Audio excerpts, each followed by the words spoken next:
Bismillahirrahmanirrahim. Assalamualaikum warahmatullahi wabarakatuh. Saya Betty Yulia Sapitri, NIM S1C019-037 dari Program Studi Bahasa dan Sastra Indonesia FKIP Universitas Mataram. Di sini saya akan menyampaikan materi tentang bahasa dan berbahasa perspektif psikolinguistik guna untuk memenuhi tugas mata kuliah psikolinguistik yang diampu oleh Dr. Anda Samsinas Djapar M.Hum. Perlu kita ketahui, bahasa dan berbahasa merupakan dua hal yang sejatinya berbeda. Bahasa secara garis besar merupakan alat verbal yang digunakan untuk berkomunikasi, sedangkan berbahasa merupakan penyampaian informasi tersebut.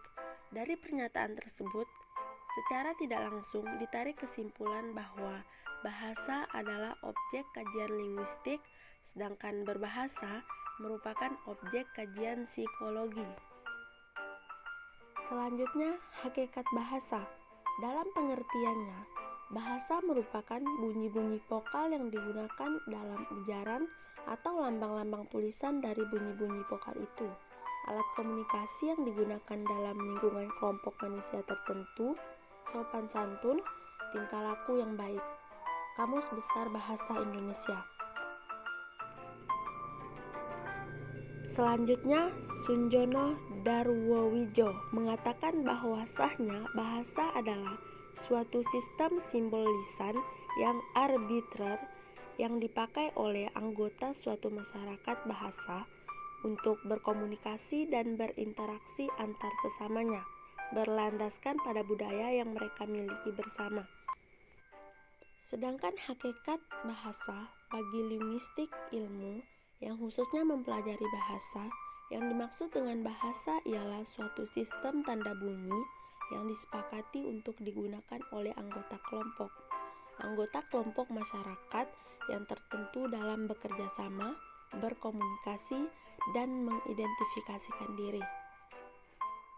Nah, berbicara tentang bahasa dan berbahasa, maka akan lebih lanjut kita bicarakan fungsi bahasa itu sendiri dalam kehidupan sehari-hari.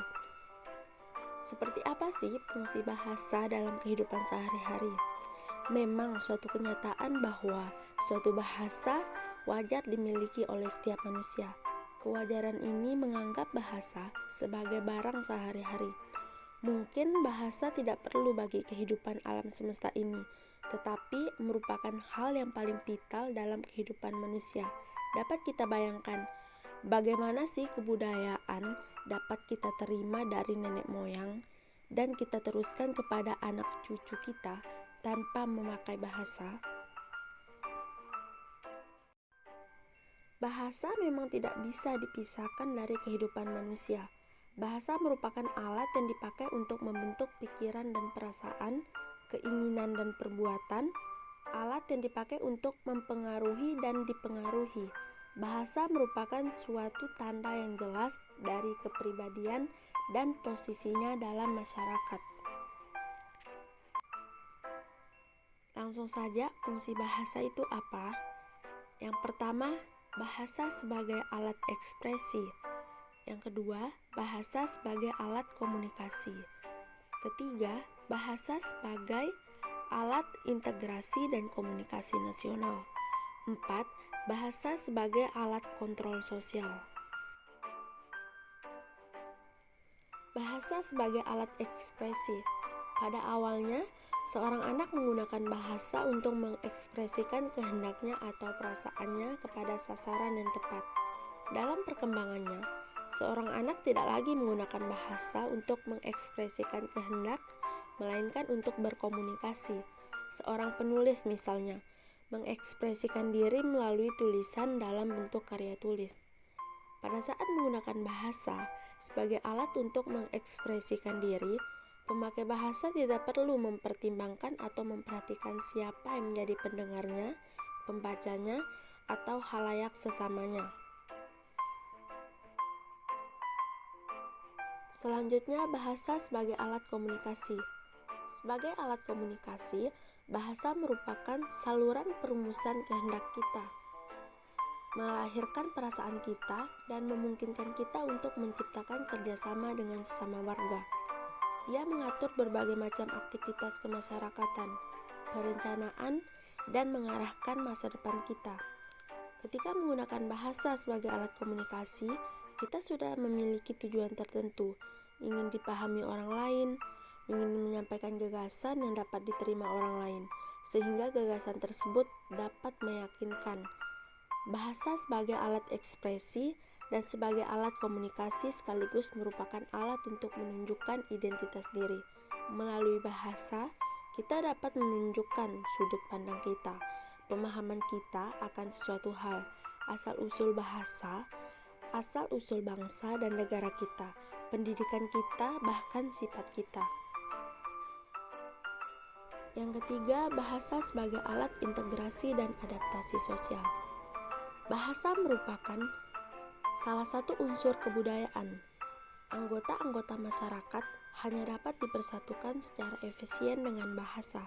Bahasa meyakinkan setiap orang untuk merasa bahwa dirinya terikat dengan suatu kelompok sosial yang dimaksudnya serta dapat dilakukan semua kegiatan kemasyarakatan dengan menghindari sejauh mungkin bentuk untuk bisa berintegrasi atau berbaur dengan sempurna bagi setiap individu dengan masyarakat. Cara berbahasa tentu berfungsi juga sebagai alat integrasi dan kontrol sosial. Pada saat beradaptasi pada lingkungan sosial tertentu, maka memerlukan pemilikan bahasa yang sesuai dengan situasi dan kondisi yang dihadapi. Kita akan menggunakan bahasa yang berbeda pada orang yang berbeda pula. Terakhir, bahasa sebagai alat kontrol sosial. Sebagai alat kontrol sosial, bahasa sangat efektif. Kontrol sosial bisa diterapkan pada diri kita sendiri atau kepada masyarakat. Berbagai sarana informasi, penerangan, maupun pendidikan disampaikan melalui bahasa. Dan hal ini tidak dapat dilepas daripada bahasa sebagai alat untuk mempengaruhi orang lain untuk melakukan atau tidak melakukan sesuatu. Karena bagaimanapun, bahasa akan merambah kepada media massa yang akan banyak berhubungan dengan masyarakat sosial. Nah, itulah tadi bahasa dan berbahasa dalam perspektif psikolinguistik. Sekian, sampai jumpa dan terima kasih.